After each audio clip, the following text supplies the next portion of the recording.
12। আজ আমরা class 11 physical সায়েন্সের ইউনিট 2 স্মৃতিবিজ্ঞানের অধ্যায় 1 একমাত্রিক গতির পার্ট 3 তে এসেছি। তোমরা যদি এখন আমার চ্যানেলটি সাবস্ক্রাইব না করো অথবা কেউ নতুন এসে থাকো তাহলে অবশ্যই সাবস্ক্রাইব তার সঙ্গে বেল বাটনটি প্রেস করে নাও, যাতে ভিডিও আপলোড করলে নোটিফিকেশনের মাধ্যমে জানতে পারো। তাহলে ফার্স্ট আমাদের আজকের টপিক ত্বরণ। ত্বরণ কি? সময়ের সাপেক্ষে কোনো বস্তুর বেগের পরিবর্তনের হারকে আমরা কি বলে থাকি? ত্বরণ। অর্থাৎ আমরা যদি দেখি ত্বরণ এ, তাহলে বেগের পরিবর্তন বাই সময়। অর্থাৎ বেগের পরিবর্তন কি? যে আমি যদি বলি যে আমি একটা বাইক নিয়ে চলতে শুরু করছি, তাহলে বাইক নিয়ে চলার সময় আমার কি হচ্ছে, যে শুরু করলাম সেটা হচ্ছে প্রাথমিক বেগ, এবং যে সময় আমি শেষ করছি সেটা হচ্ছে অন্তিম বেগ। বা আমি বললাম যে তোমার হচ্ছে ছাদ থেকে একটা ঢিল ছেড়ে দিলাম, তাহলে যে সময় ছাড়লাম সারার মুহূর্তে যে বেগটাকে তাকে বলবো কি প্রাথমিক বেগ, এবং ভূমি স্পর্শ করা ঠিক আগের মুহূর্তে তাকে আমরা বলবো কি অন্তিম বেগ। তাহলে ওই যে পাথরটা ছাড়লাম, পাথরের যে ত্বরণ হবে সেটা কি হবে, যে ওর অন্তিম বেগ মাইনাস প্রাথমিক বেগ বাই ও যেতে কতটা সময় নিয়েছে। তাহলে ওইখান থেকে আমরা বলতে পারবো যে সময়ের সাপেক্ষে যে পাথরটা ছুঁড়েছি তার কতটা বেগের পরিবর্তন হচ্ছে। তাহলে সেই বেগের পরিবর্তনটাকে আমরা কি বলছি? ত্বরণ। এবং এই যে ত্বরণ, এই ত্বরণের জন্য আমার কি হচ্ছে, বেগ থাকছে। বেগটা কি হচ্ছে, আমাদের একটা ভেক্টর কোয়ান্টিটি। তাহলে আমাদের এই ত্বরণটাও কিন্তু একটা ভেক্টর কোয়ান্টিটি, অর্থাৎ এর নির্দিষ্ট একটা মান এবং অভিমুখ আছে। ত্বরণের একক, ত্বরণের একক যদি আমরা দেখি তাহলে ত্বরণের একক কি হবে? বেগের একক বাই সময়ের একক। তাহলে বেগের একক অলরেডি আমরা জানি সেমি পার সেকেন্ড বা মিটার পার সেকেন্ড বা ফুট পার সেকেন্ড। তাহলে এইবার সেখানে বাই আবার একটা সেকেন্ড আসছে সময়, তাহলে আমি এখানে semi per second square, foot per second square বা মিটার পার সেকেন্ড স্কোয়ার। এবং ত্বরণের মাত্রাটা কি হবে? তাহলে ত্বরণের রাশিমালা আমরা কি পেলাম? বেগের পরিবর্তন বাই সময়। তাহলে বেগের মাত্রা বাই সময়ের মাত্রা। বেগের মাত্রা অলরেডি আমরা বের করে নিয়েছি এল টি ইনভার্স বাই টি, তাহলে এল টি টু দি পাওয়ার মাইনাস 2। এবার এসছে গড় ত্বরণ। তাহলে এবার দেখো যে গড় ত্বরণ আমরা কেন ব্যবহার করছি, যে আমরা সব সময় প্রত্যেক সেকেন্ডে কি কতটা বেগ পরিবর্তন হচ্ছে সেটা সমানভাবে আমরা কখনো বের করতে পারি না। তাহলে বেগ, সেই জন্য আমরা কি করছি, এই যে বেগের পরিবর্তন সেটা কি একদম শুরুতে এবং শেষে করছি, করে সময় দিয়ে ভাগ করছি। তাহলে এই যা পাচ্ছি সেটা হচ্ছে কি আমাদের গড় ত্বরণ। ঠিক আছে, তাহলে গড় ত্বরণ ইকুয়াল টু আমাদের অন্তিম বেগ বাই প্রাথমিক বেগ বাই সময়, অর্থাৎ বেগের পরিবর্তন বাই সময়। অর্থাৎ কোনো সময়ের অবকাশে বেগের পরিবর্তন ভাজিতক সময়কে আমরা কি বলছি? গড় ত্বরণ। এবার তাৎক্ষণিকটা আমরা যদি বের করতে চাই, এটা কিন্তু খুব ক্রিটিক্যাল। যে আমি বলছি 10 সেকেন্ডে আমি যাত্রা শুরু করেছি, তাহলে পঞ্চমতম সেকেন্ডে আমার যে বেগ বেড়েছে সেটা কতটা। ঠিক আছে, তার মানে আমি বলছি কোনো অবস্থান থেকে ক্রমশ শূন্যের দিকে যাওয়ার সময় অবকাশে কোনো কণার বেগ যে পরিবর্তন হয়, সময় সাপেক্ষে ওই বেগের পরিবর্তনের হারের সীমান্ত মানকে ওই কণাটির তাৎক্ষণিক বেগ বলা হয়। অর্থাৎ আমি এখানে ডেল টি সময়ে কোনো কণার বেগের পরিবর্তন ডেল ভি হয়েছে, তাহলে আমি কি করব, এ limit tends to del t tends to zero del v by del t, অর্থাৎ ডিভি ডিটি। বা আমি এখানে ডিভি ডিটি, তাহলে ভি অলরেডি জানি ডিএস ডিটি, তাহলে d d t of d s d t. তাহলে এবার এটাকে কি হচ্ছে, আমি d two s d t two, অর্থাৎ ডবল ডেরিভেটিভ অফ এস কার সাপেক্ষে? টি এর সাপেক্ষে। ঠিক আছে, তাহলে সেটাকে আমরা ত্বরণ দ্বারা সূচিত করতে পারি। আর প্রিভিয়াসলি আমরা জেনেছি যে ভি ইকুয়াল টু কি ডিএস ডিটি, অর্থাৎ সরণের হচ্ছে সময়ের সাপেক্ষে একবার হচ্ছে আমরা কি করব, অবকল করব। তাহলে এবার এখান থেকে আমাদের হচ্ছে কি সমত্বরণে এবং অসমত্বরণে গতির কি করে আমরা বুঝতে পারবো, যে কোনো সময় সমান সময়ের ব্যবধানে যদি কণাটির বেগের পরিবর্তনের সমান হয় তখন তাকে আমরা বলবো কি সমত্বরণ। এবার যদি সমান সময়ের ব্যবধানে সমান না হয় তখন আমরা তাকে বলবো অসমত্বরণ। ঠিক আছে, এবার এই জায়গায় আমরা দেখলাম যে বেগ সময়ের সঙ্গে সঙ্গে বাড়ছে, তাই তো? এবার বেগ যদি সময়ের সঙ্গে সঙ্গে না বেড়ে কমে যায়, অর্থাৎ সময়ের সাপেক্ষে কোনো বস্তুর বেগ হ্রাসের হারকে আমরা তখন আমরা বলি মন্দন, রিটার্ডেশন অর্থাৎ মন্দন। আর ত্বরণ হচ্ছে অ্যাসেলারেশন। ঠিক আছে, তাহলে এবার দেখো যে মন্দন আমরা এখানে বুঝতে পারলাম। তাহলে মন্দনটাও ঠিক কি, রাশিমালাটা কি হবে? তাহলে ত্বরণের ক্ষেত্রে আমার কি হচ্ছে, প্রাথমিক এবং অন্তিম এর মধ্যে কোন বেগটা বেশি ছিল? অন্তিমটা। কিন্তু মন্দনের ক্ষেত্রে কি হবে, প্রাথমিক অবস্থায় আমার বেগটা বেশি, অন্তিম অবস্থায় বেগটা একদম কমে যাচ্ছে, অর্থাৎ কমছে।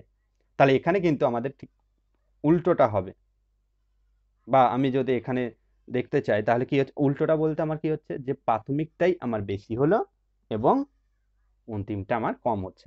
তাহলে ত্বরণ ইকুয়াল টু, দেখো আমরা কি পাচ্ছি, অন্তিম বেগ মাইনাস প্রাথমিক বেগ বাই সময়।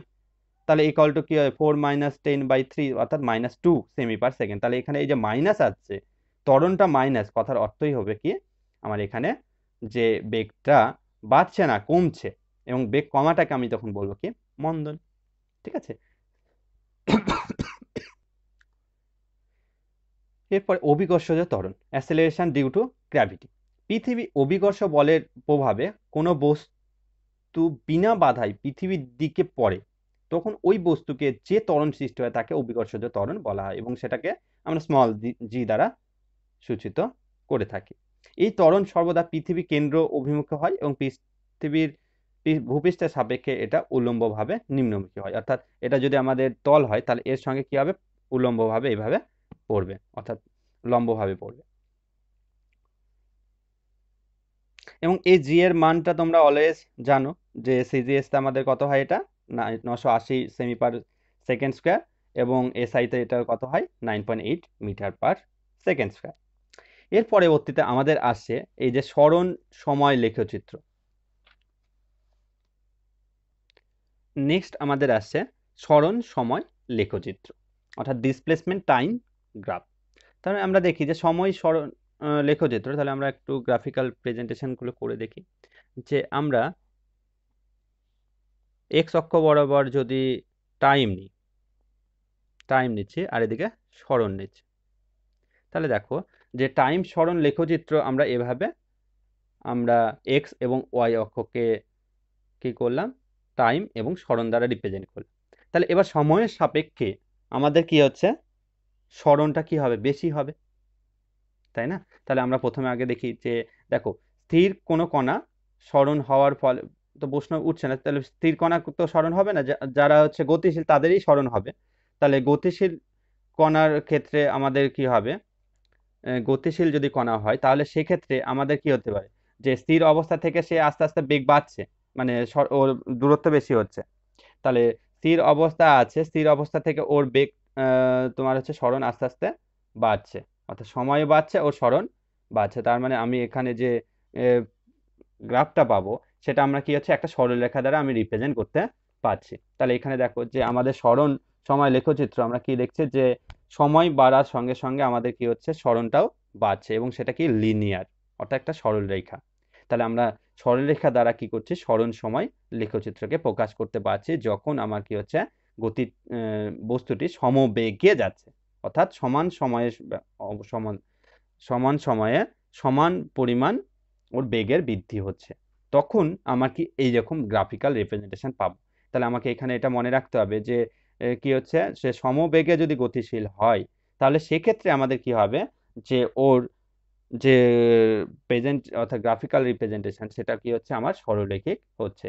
যদি আমার স্থির অবস্থায় থাকে তাহলে সেক্ষেত্রে কিন্তু ওর কোনো সরণ হচ্ছে না, সময় বাড়ছে কিন্তু ওই বস্তুটা কি হচ্ছে, সেখানেই থাকছে, অর্থাৎ আমার উপরেই উঠছে না, অর্থাৎ আমার এক্স অক্ষ দ্বারাই আমি সেটাকে রিপ্রেজেন্ট করছি, তাই তো? এবার এই যে কণাটা আছে, এই কণাটার ক্ষেত্রে এবার যদি আমরা এখানে সমবেগের জায়গায় সমত্বরণের কথা বলি, তাহলে সেই ক্ষেত্রে আমার যে রিপ্রেজেন্টেশন সেটা কিরকম হয়। নেক্সট আমাদের আছে সরণ সময় লেখচিত্র। তাহলে সরণ সময় লেখচিত্র আমরা যদি প্লট দেখতে চাই তাহলে দেখো যে প্রথমত আমাদের কি হচ্ছে, এক্স অক্ষ বরাবর আমরা টাইম এবং ওয়াই অক্ষ বরাবর যদি সরণকে নিই, তাহলে ফার্স্ট আমরা কি করছি, এক্স অক্ষ বরাবর টাইম, এটাকে সরণ নিচ্ছি। তাহলে এবার আমি বলছি যে একটা কণা আছে, তার সেটা স্থির আছে, যদি স্থির থাকে তাহলে ওর প্রথমে কোনো সরণ নেই, জিরোতে থাকলো। এবার সময় বাড়ছে কিন্তু তার কোনো সরণ বাড়ছে না, যেহেতু কণাটা আমার স্থির। তাহলে সময় এতটা বাড়লো টি পরিমাণ, তারপরেও কিন্তু ওর কোনো সরণ হলো না, কেন, বস্তুটি স্থির আছে। এবার আমি বলছি বস্তুটা স্থির নেই, বস্তুটা কি হচ্ছে, সমবেগে গতিশীল হচ্ছে, সমবেগে গতিশীল হচ্ছে। যদি সমবেগে গতিশীল হয় তাহলে কি হবে, ওর সমান সময়ের অবকাশে সমান পরিমাণ বেগের বৃদ্ধি হবে। তাহলে সেক্ষেত্রে দেখো যে প্রথম অবস্থায় যখন শুরু করেছিল টাইম এখন জিরো, তখন কি হলো, ওর সরণ 0 ছিল। এবার যখন ওর সময় বাড়ছে তখন কি হচ্ছে, আস্তে আস্তে ওর কি সরণটা বাড়ছে, তাই তো? তাহলে এই যে প্লটটা, এটা কি হচ্ছে, ওর যে সমবেগে গতিশীল হলে তার হচ্ছে সরণ সময় লেখচিত্রটা কিরকম হবে, সরলরৈখিক হবে। এবং এটা আমার কি হচ্ছে, ও এখানে এই পর্যন্ত যদি যায় তাহলে ওপি দ্বারা আমরা সূচিত করতে পারবো। তাহলে এবার দেখো যে এখানে আমরা ওপি এর নতি বলতে কি বুঝবো। যদি আমরা এখানে একটা পারপেন্ডিকুলার ড্র করি, ঠিক আছে, তাহলে পারপেন্ডিকুলার যদি ড্র করি তাহলে কি পাবো, যে এই দিকটা আমি একটা পেলাম, এখানে আমি এটার নাম দিই এ। তাহলে দেখো যে আমরা নতি বলতে কি বুঝি, ট্যান থিটা। নতি ইকুয়াল টু ট্যান থিটা। এই জায়গায় যে অ্যাঙ্গেল যদি থিটা হয় তাহলে আমি ওকে বলবো ট্যান থিটা। তাহলে ট্যান থিটা ইকুয়াল টু আমরা এখানে কি জানি, লম্ব বাই অতিভুজ। তার মানে লম্ব বাই অতিভুজ আমরা যদি লম্ব বাই ভূমি, তাহলে লম্ব বাই ভূমি, লম্ব বাই ভূমি, তাহলে লম্ব আমার কত এখানে, এপি বাই, আর ভূমি কত, ও এ, তাই তো? তাহলে আমাদের এটা হবে কি ওর নতি। তাহলে এবার এখানে দেখো এটা কি টাইম, আর এই জায়গায় কতটা সময় নিয়েছে সেটা সময় রিপ্রেজেন্ট করবে। তাহলে এখান থেকে দেখো যে নতি, তাহলে এটা কি এপিটা আমার এখানে কি করছে, সরণকে নির্দেশ করছে, আর এখানে এটাকে সময়কে। তাহলে সরণ বাই সময় এটাকে আমরা কি বলি, বেগ, তাই তো? তাহলে এবার দেখো যে সরণ সময় লেখচিত্রের আমার যে নতি, তা সে কাকে রিপ্রেজেন্ট করলো, বেগকে রিপ্রেজেন্ট করছে, ঠিক আছে? এটা তোমাদের পরীক্ষায় আসে যে সরণ সময় লেখচিত্রের নতিটি কোন ভৌত রাশিকে রিপ্রেজেন্ট করে, তাহলে বেগকে নির্দেশ করে, ঠিক আছে?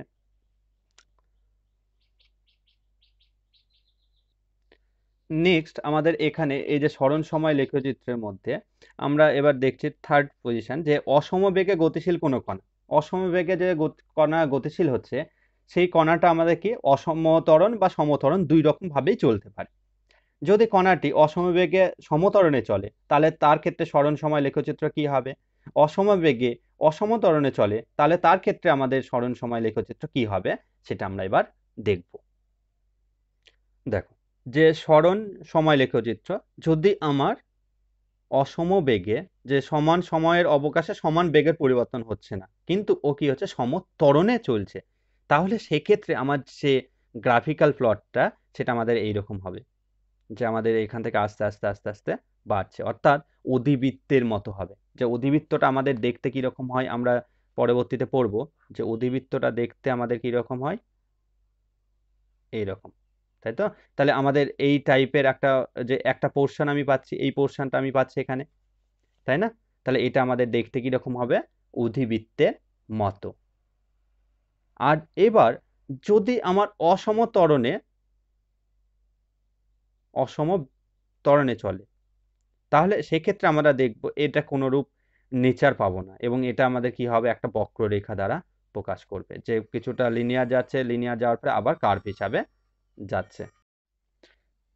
তাহলে এখানে আমাদের সরণ সময় লেখচিত্রে যে স্পর্শক, আমি স্পর্শক অঙ্কন করব, সেই স্পর্শকের নতিটি আমাদের কি হবে, এখানকার তাৎক্ষণিক বেগ নির্ণয় করবে। তাহলে আমি যে বিন্দুতে স্পর্শক করব, তাহলে সেই বিন্দুতে আমি যদি একটা নতি অঙ্কন করি, তাহলে সেই নতিটা আমার এখানে কি হবে, যে ওই বিন্দুতে বা ওই মুহূর্তে আমার তাৎক্ষণিক বেগকে নির্দেশ করবে। এবার নেক্সট আমাদের আসে বেগ সময় লেখচিত্র। তাহলে দেখো যে বেগ সময় লেখচিত্রেতে আমরা কি করব, যে বেগের সাপেক্ষে সময়কে, অর্থাৎ এক্স অক্ষ বরাবর আমরা সময় এবং ওয়াই অক্ষ বরাবর আমরা বেগ নিয়ে আমরা একটা লেখচিত্র অঙ্কন করব। নেক্সট আমাদের বেগ সময় লেখচিত্র। তাহলে এবার দেখো যে বেগ সময় লেখচিত্রতে আমাদের কি হবে, যে সময়টাকে আমরা এক্স অক্ষ বরাবর প্রকাশ করছি আর বেগটাকে আমরা ওয়াই অক্ষ বরাবর প্রকাশ করছি। তাহলে দেখো যে ওয়াই অক্ষ বরাবর যখন আমি এভাবে প্রকাশ করছি, তাহলে আমাদের কত কত রকম আমরা বেগ পেয়েছি, সমবেগ পেয়েছি, অসমবেগ পেয়েছি, তাই না? তাহলে আমার যদি সমবেগ হয় তাহলে সেক্ষেত্রে আমাদের বেগ সময় লেখচিত্রটা কিরকম হবে। সমবেগ অর্থাৎ সময়ের সঙ্গে সঙ্গে বেগটা কিন্তু চেঞ্জ হচ্ছে না। অর্থাৎ আমি একটা টাইম যখন টি ইকুয়াল টু 0 তখন যদি তার বেগ ভি হয়, টাইম যখন টি তখনও তার বেগ ভি, অর্থাৎ টাইম যতই বাড়ছে তার বেগ ভি থাকছে। অর্থাৎ আমি যদি বলি এটাকে টাইম 0, তখন আমার বেগটাকে এখানে বলছি। তাহলে টাইম বাড়ছে বাড়ছে বাড়ছে, কিন্তু বেগটা কোনোরূপ পরিবর্তন হচ্ছে না। তাহলে আমার এটা এ স্থান থেকে বি স্থানে, অর্থাৎ এইটুকুর যে দৈর্ঘ্য সেটাকে যদি টি বলি, টি সময়ে আমার বেগের কোনোরূপ পরিবর্তন হচ্ছে না। তাহলে এই যে লেখচিত্রটা, তাহলে সেটা কীরকম হচ্ছে, আমাদের সময় অক্ষের সমান্তরাল হচ্ছে একটা সরল রেখা। তাহলে সমবেগে গতিশীল কোনো কণার বেগ সময় লেখচিত্রটা কীরূপ হবে, যে সময় অক্ষের সমান্তরাল হবে, একটা সরলরেখাকে রিপ্রেজেন্ট করবে। এবং এখানে যে আমাদের দেখো যে এই যে এ বি সরলরেখা, এটা যতটা ক্ষেত্র এখানে জুড়ে আছে, সেই ক্ষেত্রটা আমার কি হবে, এখানকার ওই যে বস্তুর যে সময়টা আছে সেই সময়ে ওর সরণকে রিপ্রেজেন্ট করবে। কিভাবে এইটুকুটা ওর সরণকে রিপ্রেজেন্ট করছে, সেটা আমরা এখান থেকে কি করে বুঝবো, যে এই ক্ষেত্রফলটাই ওর সরণকে রিপ্রেজেন্ট করছে। তাহলে আমরা এখানে এর কেন্দ্র ও, আর এখানে এটা সি নাম বললাম। তাহলে এই যে এটা সমান্তরাল, তাহলে এই যে ক্ষেত্রফল এটা কিরকম আমার আয়তক্ষেত্রের মতো দেখাচ্ছে না, আয়তক্ষেত্র। তাহলে আয়তক্ষেত্র কি হচ্ছে, এ বি সি ও, এর ক্ষেত্রফল আমরা বের করছি, ক্ষেত্রফল। তাহলে ক্ষেত্রফল ইকুয়াল টু আমাদের এখানে দেখো যে দৈর্ঘ্য ইন্টু প্রস্থ, তাহলে দৈর্ঘ্য ইন্টু প্রস্থ মানে ওসি ইন্টু ও এ, তাই না? ওসি মানে আমাদের কত, ওসি মানে সময় টি, আর এদিকে এটা হচ্ছে বেগ ভি, তাই তো? সময়, সময় ইন্টু বেগ, তাই না? তাহলে এবার এখানে আমরা একটাকে লিখতে পারি সময় ইন্টু বেগ মানে কি, সরণ বাই সময়। তাহলে সময় সময় কেটে গিয়ে আমার কি হচ্ছে, সরণ। তাহলে আমার যে ক্ষেত্রফলটা আমি পাচ্ছি কি, সরণ। ঠিক আছে? তাহলে আমাদের এই যে ক্ষেত্রফল, অর্থাৎ আমাদের এখানে যতটা এরিয়া কভার করছে, সেই এরিয়াটা যদি আমি জানতে পারি, তাহলে কিন্তু আমি এর সরণটাকে বলে দিতে পারছি। নেক্সট আমাদের 2 নাম্বার, ঠিক একই রকমভাবে আমরা এদিকে সময় নিয়েছে, এদিকে বেগ নিয়েছি। দেখো, তাহলে সময় বেগ, সময় বেগের আমি এখানে আবার বেগ সময় লেখচিত্র অঙ্কন করব, কিন্তু এখানে আমাদের কি হবে, সমত্বরণে গতিশীল, অর্থাৎ সমান সময়ের সময় পরে ওর যে বেগের পরিবর্তনটা কিন্তু সমান হবে। অর্থাৎ আমার বলা হচ্ছে যে টি ইকুয়াল টু 0-তে ওর বেগ যদি আমার 0 হয়, টি ইকুয়াল টু 1-এ ওর বেগটা আমার কত হলো 5, টি ইকুয়াল টু 3-তে তাহলে ওর কত বেগ বেড়েছে, 1-এ ওর 5 হয়েছিল, তাহলে এখানে কত 1 2, মানে তাহলে এখানে কত হবে, প্রথমে 10, তারপরে এখানে কত 15, তাই না? তাহলে এইভাবে ওর কি হবে, বেগটা বাড়বে, সমান সময় যত বাড়বে বেগটাও ঠিক সমান হারে বাড়বে। তার মানে আমি এখানে তাহলে রেখাচিত্র কি হলো, এটাকে যদি গ্রাফিক্যাল প্লট করো, 0 0, 1-এ 5, 3-এ 15, এইরকম ব্যাপার আসবে। তাহলে এই যে কার্ভটা হবে, সেই কার্ভটা দেখবে যে এরকম টাইপের। ঠিক আছে? তাহলে এটা কিন্তু 45 ডিগ্রি হবে না, 45 ডিগ্রি বেশি হবে, তুমি এখানে দেখতে পাচ্ছ। তাহলে এইভাবে তুমি একটা নেচার নিয়ে তুমি এখানে প্লট করবে। তাহলে এটা কত গুণ হবে তার উপর নির্ভর করছে। তো তুমি এখানে এটা কত 1 করে বাড়াচ্ছ না 2 করে বাড়াচ্ছ না 3 করে বাড়াচ্ছ, তার উপর ডিপেন্ড করছে। তাহলে আমরা একটা অ্যাভারেজ এরকম একটা বোঝার জন্য আমরা একটা নিয়ে আমরা একটু গ্রাফটা দেখালাম। তাহলে এবার দেখো যে এই গ্রাফটা আমার কি প্রেজেন্ট করছে, যে বেগ সময় লেখচিত্র কখন, যখন সমত্বরণে গতিশীল কোনো কণা। তাহলে এক্ষেত্রে আমার এটাকে ও বললাম। তাহলে এবার দেখো এখানে আমরা ঠিক আগের মতোই আমরা এখানে তাহলে এটা বলে দিচ্ছি যে এক্ষেত্রে আমাদের কি হলো, যে ওবি আমাদের একটা সরলরেখা রিপ্রেজেন্ট করলো বেগ সময় লেখচিত্র। এবার এই যে বেগ সময় লেখচিত্রে, তাহলে এখানে আমাদের যে ওবি সরলরেখা, এর নতি আমরা বের করতে পারবো। তাহলে এর নতি যদি বের করি, তাহলে দেখো যে নতি ইকুয়াল টু আমাদের কি হবে, যে ট্যান থিটা হচ্ছে কি লম্ব বাই ভূমি, তাহলে লম্ব বাই ভূমি। তাহলে লম্বটা আমার কত এখানে বি, এটাকে সি নাম দিয়ে দাও, তাহলে বিসি বাই ওসি। তাহলে বিসি মানে আমার এইদিকে এটা বেগ, তার মানে আমি এখান থেকে কি ভি পাচ্ছি, আর এটা সময়, তাহলে ভি বাই টি, অর্থাৎ বেগের পরিবর্তন বাই সময়। তাহলে মানে এখান থেকে আমি কি পাচ্ছি, ত্বরণ। তাহলে আমার দেখো বেগ সময় লেখচিত্রকে আমার এখানে আমার কি রিপ্রেজেন্ট করলো, ত্বরণকে রিপ্রেজেন্ট করেছে। যেরকম আমরা সরণ সময় লেখচিত্র থেকে বেগকে রিপ্রেজেন্ট করেছিলাম, এখানে আমাদের ত্বরণকে রিপ্রেজেন্ট করছে। এছাড়া এখানে আমরা এটা কি করলাম যে প্রাথমিক বেগ শূন্য ধরে আমরা করলাম, তাই না? এখানে এবার প্রাথমিক অবস্থায় যদি বেগ শূন্য না হয়, যে এখানে বেগ শূন্য হলো না, শূন্য না থেকে ওর কি হলো, কিছুটা বেগ আছে, তাহলে এই জায়গাটা শূন্য না হয়ে এটা কিন্তু শুধু শিফটিং হবে। তার মানে আমাদের এই যে প্লটটা হবে, সেই প্লটটা আমাদের কিরকম দাঁড়িয়ে যাবে, দেখো যে প্রাথমিক অবস্থায় ওর একটা ভেলোসিটি আছে, ইউ ভেলোসিটি নিয়ে টি সময় পরে ওর ভেলোসিটি ভি হলো, এরকম একটা ব্যাপার। তাহলে ওর কি প্রাথমিক ভেলোসিটি প্রথমে এইটা আছে ইউ, তাহলে এখান থেকে ও আস্তে আস্তে সমত্বরণে বাড়ছে, তাহলে এরকম বাড়লো। তাহলে এই জায়গায় আমার এইটাকে আমি এ বলছি, এটাকে বি বলছি, এটা ও। তাহলে এবার এটা এখান থেকে পারপেন্ডিকুলার ড্র করলে এখানে সি বিন্দু, তাহলে এখান থেকে আমি এটাকে এর প্যারালাল একটা লাইন বা পারপেন্ডিকুলার ড্র করলাম, তাহলে এখানে আমরা ডি বললাম, তাহলে এটা ইউ, তাহলে এটা ইউ হবে। তাহলে এই জায়গায় এই পরিবর্তনটা হচ্ছে ওর পরিবর্তন, কতটা বেড়েছে, যে আগে ইউ ছিল আর এখন পুরোটা হয়েছে, তাহলে এইটুকুটা ওর বৃদ্ধি, তাই না? বেগের বৃদ্ধি কতটা হয়েছে, সেই বৃদ্ধিটাকে আমাকে নির্দেশ করছে এটা। তাহলে এইভাবে আমরা যদি কি হচ্ছে যে ইনিশিয়াল ভেলোসিটি কিছু থাকে, তখন আমরা এইভাবে এটাকে নির্দেশ করতে পারবো। এবং আরেকটা জিনিস আমরা যেটা আগেও করেছি, যে এই জায়গায় এই যে সরলরেখাটা যতটা এরিয়া ও রিপ্রেজেন্ট করছে, সেই এরিয়াটা আমার এখানে কাকে নির্দেশ করবে? গতিবেগ সময় লেখচিত্রে বা সময় অক্ষের মধ্যবর্তী যে ক্ষেত্রফলটা আমার এখানে আছে, সেটা আসলে ওর অতিক্রান্ত দূরত্বকে রিপ্রেজেন্ট করবে। এই যে ক্ষেত্রফলের কতটা ক্ষেত্রফল জুড়ে আছে, সেই ক্ষেত্রফলটা আমার কি হবে, অতিক্রান্ত দূরত্বকে রিপ্রেজেন্ট করবে, অতিক্রান্ত দূরত্বকে রিপ্রেজেন্ট করবে। ঠিক আছে, এরপরে আমাদের নেক্সট আছে যে এরই এবার বলছে যে আমরা এখানে সমত্বরণে যদি যেত তাহলে আমাদের এটা হতো, সমত্বরণে যাওয়ার ফলে যখন ইনিশিয়াল জিরো হলে, এটা ইনিশিয়াল যদি জিরো না হয়, তাহলে এক্ষেত্রে এরকম ঘটনা ঘটবে। এবার আমি বলছি যে সমত্বরণে যাচ্ছে না, এবার আমরা অসমত্বরণে যাচ্ছে, অর্থাৎ সময়ের সঙ্গে সঙ্গে ওর কি যে বেগ বৃদ্ধিটা, সেটা কিন্তু আর সেম নেই। যদি সেম না থাকে, তাহলে সেক্ষেত্রে আমাদের কি হবে, এটা এইদিকে বেগ নিচ্ছে, এদিকে সময় নিচ্ছে।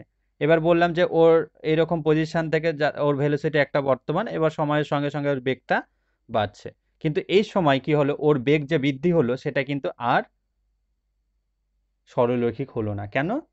সময়ের সঙ্গে সঙ্গে ওর যে বেগ বৃদ্ধি, সেটা কিন্তু আর সমান নেই, ওর বেশি, প্রথম সেকেন্ডে হয়তো 2, তারপরেরটাতে পরের সেকেন্ডে হয়তো 3 বেড়েছে, তারপরের সেকেন্ডে হয়তো 5 বেড়েছে, মানে এই যে এটা সেটা কিন্তু আর চেঞ্জ হয়ে যাচ্ছে। এবং এই জায়গায় কোনো একটা বিন্দুতে, যে এ বিন্দুতে আমি যদি বলি, তাহলে এখানে যে স্পর্শকটা অঙ্কন করব, তাহলে এই স্পর্শকের যদি আমি নতি নিই, নতি আমরা দেখি, তাহলে এই নতিটা আমার কি হবে, যে এখানকার আমার ত্বরণকে রিপ্রেজেন্ট করবে। কেন? নতিটা মানেই আমার হবে কি, নতি মানেই আমার এখানে আসবে কি, বেগ বাই সময়। বেগ বাই সময় মানেই তো ত্বরণ, তাহলে আমার ত্বরণকে রিপ্রেজেন্ট করবে। ঠিক আছে, এরপরে আমাদের পরের ক্লাসে আমরা এখানে ঋজুগতির যে সমীকরণগুলো আছে, সমীকরণগুলো প্রুফ আমরা করব, এবং তারপর পরের দিন আমরা এখান থেকে যে ম্যাথ প্রবলেমগুলো আছে, ম্যাথ প্রবলেম করবো। তাহলে দুটো ক্লাসে আমাদের এই চ্যাপ্টারটি এবার শেষ হয়ে যাবে। আর আমার চ্যানেলটা যদি এখনো তোমরা সাবস্ক্রাইব না করো, তাহলে অবশ্যই সাবস্ক্রাইব, তার সঙ্গে বেল বাটনটা প্রেস করে নাও, যাতে নোটিফিকেশনের মাধ্যমে ভিডিও আপলোড করলে জানতে পারো। Thank you for watching.